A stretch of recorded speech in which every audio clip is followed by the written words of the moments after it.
ഇന്ന് ഞങ്ങൾ ഞങ്ങളുടെ സ്ഥിരം പ്ലേസ് ആയിട്ടുള്ള കാക്കനാടുള്ള അർബൻ പറാത്തയിലാണ് കേട്ടോ വന്നേക്കുന്നത്. കുറച്ച് നാളായിട്ട് ഇത് റിനോവേഷന് വേണ്ടി അടച്ചിട്ടേക്കായിരുന്നതുകൊണ്ട് വളരെ സങ്കടമായിരുന്നു. പക്ഷേ ഇവിടെ വന്നാലുള്ള ഏറ്റവും വലിയൊരു പ്രശ്നം എന്താണെന്ന് വെച്ചാൽ കുറച്ചധികം നേരം നമ്മൾ ഫുഡിന് വേണ്ടി വെയിറ്റ് ചെയ്യണം.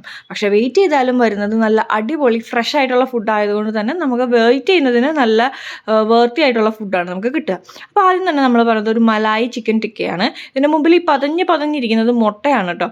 ഇത് ഞാൻ ആദ്യമായിട്ടാണ് നമ്മളിവിടെ വരുമ്പോൾ എപ്പോഴും ടിക്ക ഓർഡർ ചെയ്യാറുണ്ട്, പക്ഷേ ഇതുപോലെ ഒരെണ്ണം ആദ്യമായിട്ടാണ് കാണുന്നത്. അല്ല, ഇതിൻ്റെ മുകളിൽ മുട്ട ഇങ്ങനെ ആദ്യമായിട്ടാണ് കേട്ടോ കാണുന്നത്. അതുപോലെ തന്നെ ഇവിടെ വെജിറ്റേറിയൻസിനാണെങ്കിലും ഒരുപാട് ഓപ്ഷൻസ് ഉണ്ട്.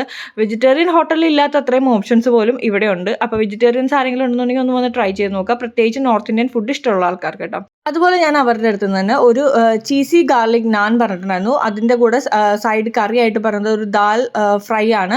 അപ്പോൾ അവരുടെ നോർത്ത് ഇന്ത്യൻ ദാൽ ഫ്രൈ ഒക്കെ നമ്മുടെ പരിപ്പ് കറി പോലെയൊന്നും അല്ല, അടിപൊളി ടേസ്റ്റാണ്.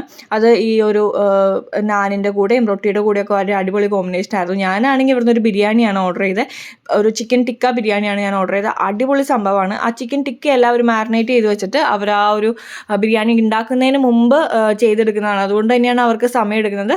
അടിപൊളി മസാലയായിരുന്നു. അതുപോലെ തന്നെ നമ്മൾ ബിരിയാണി കഴിച്ച് കഴിഞ്ഞാൽ അയ്യോ വേണ്ടായിരുന്നു എന്നുള്ളൊരു തോന്നലൊന്നും വരില്ല.